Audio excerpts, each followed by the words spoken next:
Our first lesson is from the Gospel of John, chapter 14, verses 23 through 29. Jesus answered him, "Those who love me will keep my word, and my Father will love them, and we will come to them and make our home with them. Whoever does not love me does not keep my words, and the word that you hear is not mine, but is from the Father who sent me. I have said these things to you while I am still with you. But the Advocate, the Holy Spirit, whom the Father will send in my name, will teach you everything and remind you of all that I have said to you. Peace I leave with you. My peace I give you. I do not give to you as the world gives. Do not let your hearts be troubled, and do not let them be afraid. You have heard me say to you, I am going away, and I am coming to you. If you loved me, you would rejoice that I am going to the Father, because the Father is greater than I.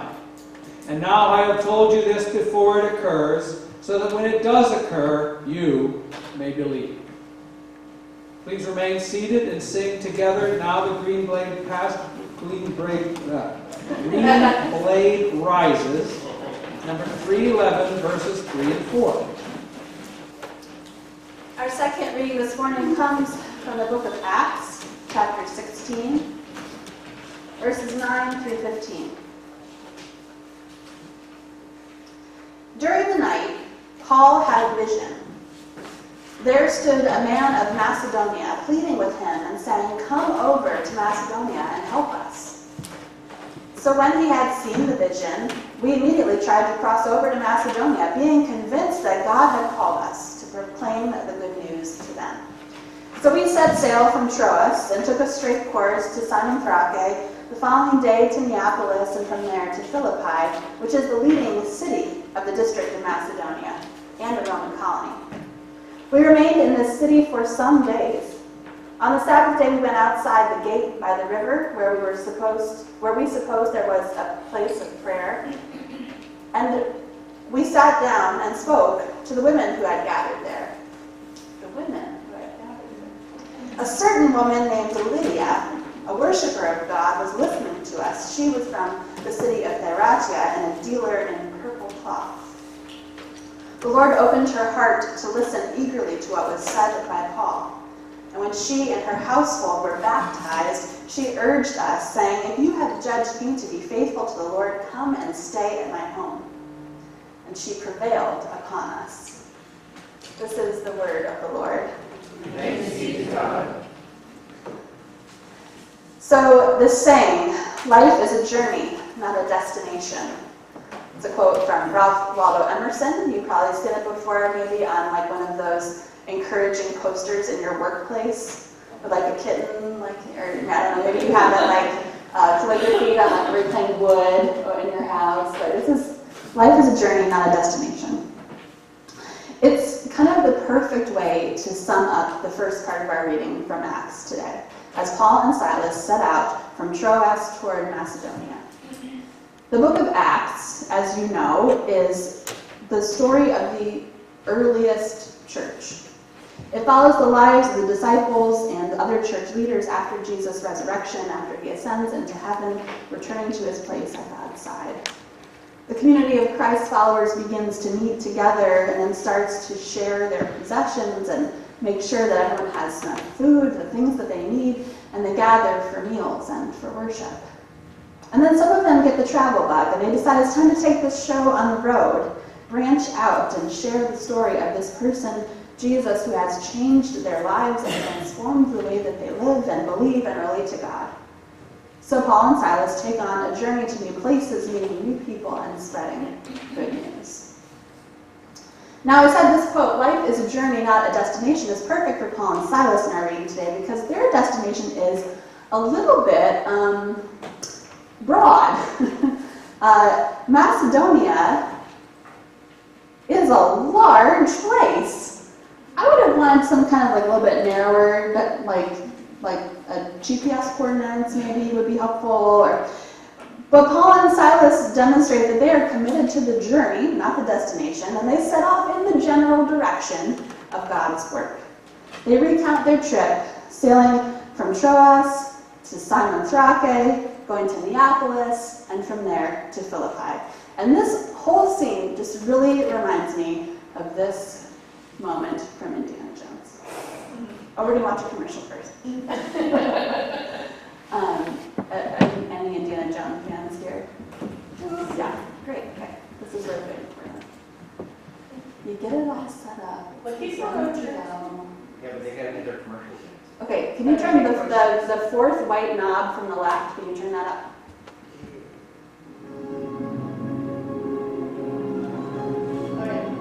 Yeah, remember this? And the maps in the background of the dots.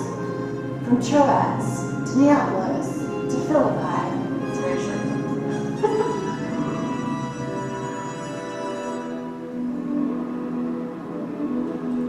And so they arrive in Philippi. They wish. In the vision that Paul had, he had seen a man of Macedonia who pleaded for him to come and meet with his people.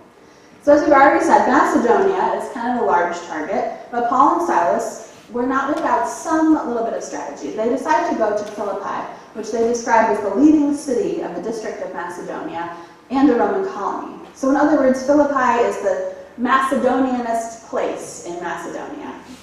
It was actually a city full of retired Roman soldiers. It was set up by Caesar to provide a place of rest for military officers after their term of service had ended. It was a place of power. And if, like Paul and Silas, you were trying to leverage any PR you could get to spread the word of the good news you had to share, it was just the kind of place where you might want to be. So they say that they stayed in the city for 3 days. Of what, I wonder? Did they visit the synagogue? Did they catch up with friends of friends in the area? Did they keep an eye out, try to find that man of Macedonia from Paul's vision? Whatever they did, it wasn't anything they considered to be particularly of note, because the story doesn't really get good until they venture outside of town. Not convinced that they had found their destination, Paul and Silas continue their journey. They visit a place of prayer by the river where a group of women are meeting. Isn't that interesting? A group of women meeting in a place of prayer outside of the city gates. This is likely a Jewish community, a group of people who are followers of the God of Israel, but who are they? Why aren't they meeting in the local synagogue inside Philippi? Why outside the city? And why only women? Right? I want this to be some kind of early women's content. We don't know. We have no idea.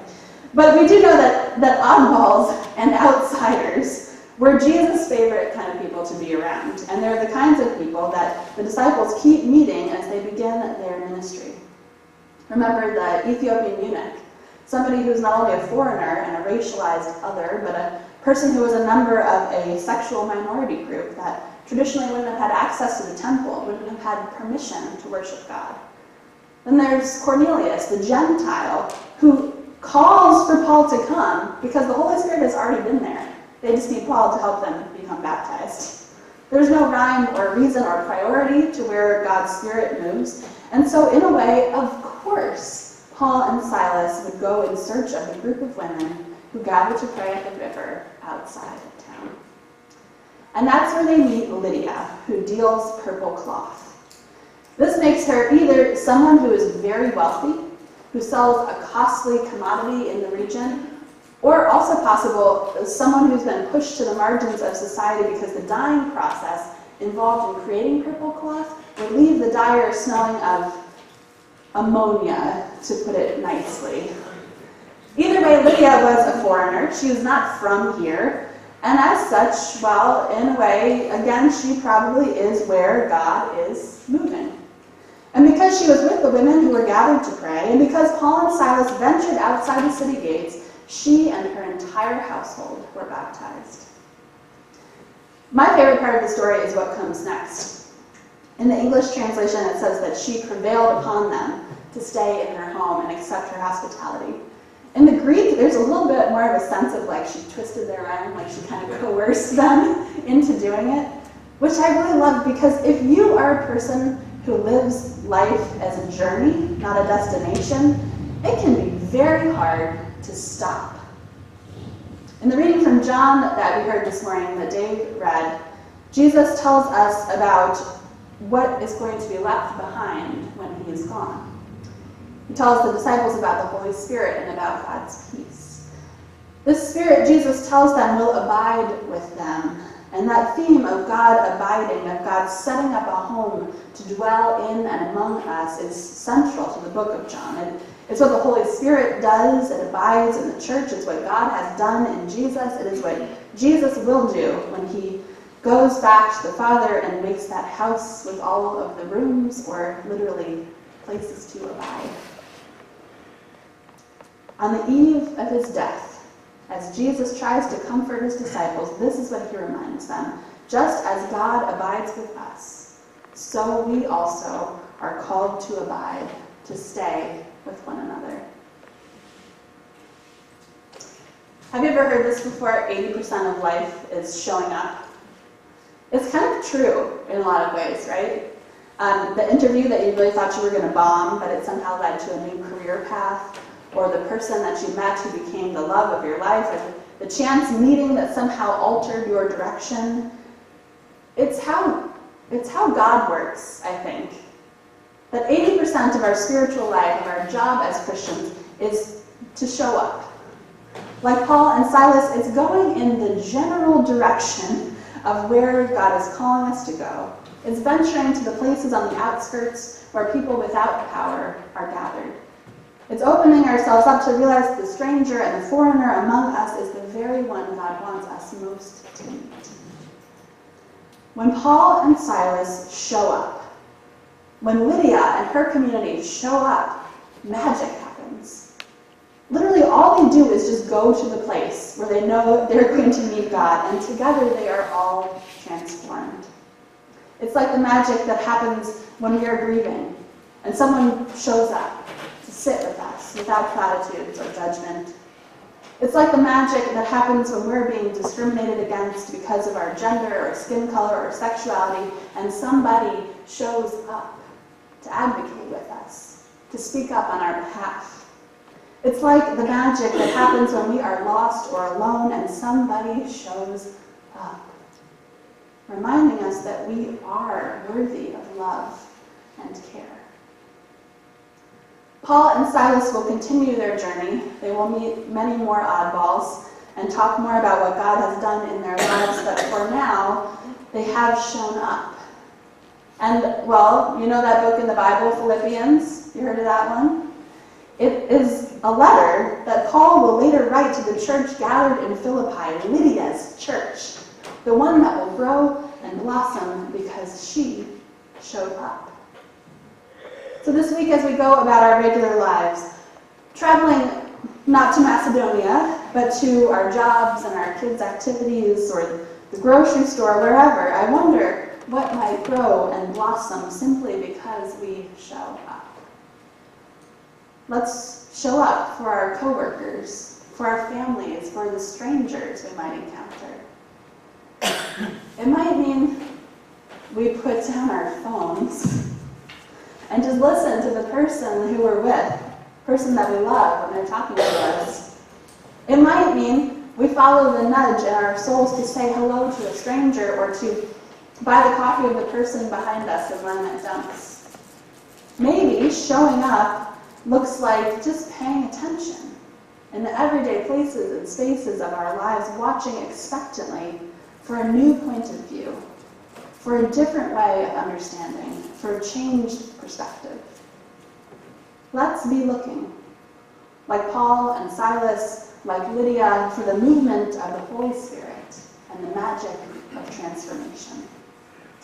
Wondering what we might learn about God through the people and places we encounter, confident that God is present, abiding with us always, open to the possibility that we might be transformed.